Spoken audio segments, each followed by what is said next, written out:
Hi guys, Dr. Sandra Ryerson here with Adaptive Audiology Solutions. I want to talk to you today about the connection between diabetes and hearing loss.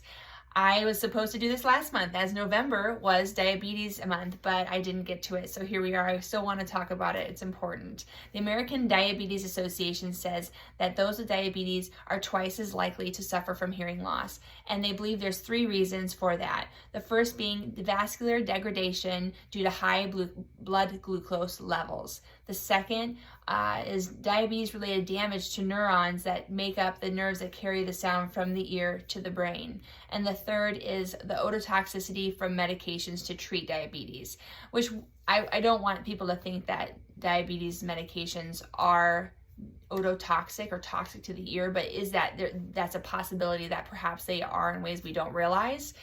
But the most likely of these three causes is the vascular degradation due to high blood glucose levels. The ear is highly vascularized. It requires a lot of blood flow to stay healthy. It's a very delicate organ. And so any degradation to that system would cause hearing loss. So, but this can be mitigated by living a healthy life, active lifestyle. Activity is so important. Being sure to eat healthy as well. And protecting your hearing, that is so important. So if you are diabetic, you need to be even more careful about noise exposure and make sure that you are protecting your hearing. We know noise is damaging when you're at an arm's length from someone and you have to raise your voice in order to be heard. Okay, and so then the longer the exposure, the more concerning. So if you're a hairdresser and you blow dry hair using a loud blow dryer for, a total of 2 to 3 hours a day, probably a little damage, but nothing too concerning, versus mowing the lawn twice a week for a couple hours each time.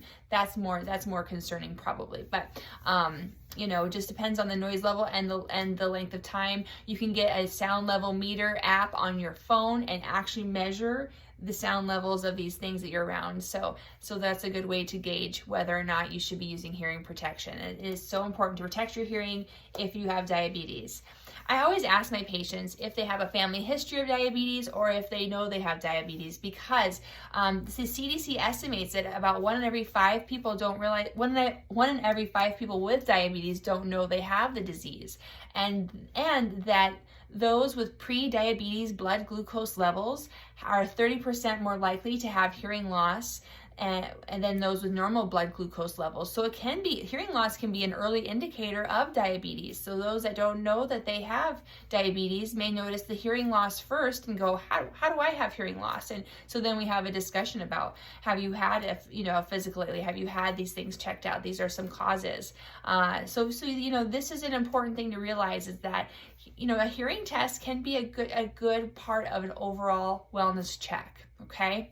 And with the new year coming around, we always start to think about that. And some people think about it at the end of the year, making sure they take care of any banked benefits that they haven't used for the year, or if they reach their out-of-pocket deductible, and they get in there and make sure that your hearing's tested and that your hearing is okay, and if not, why, and look into that. So that's just something for you to be aware of. If you are diabetic, always you can control some of these outcomes by living a healthy life, staying active, eating well, and protecting your hearing from damaging noise.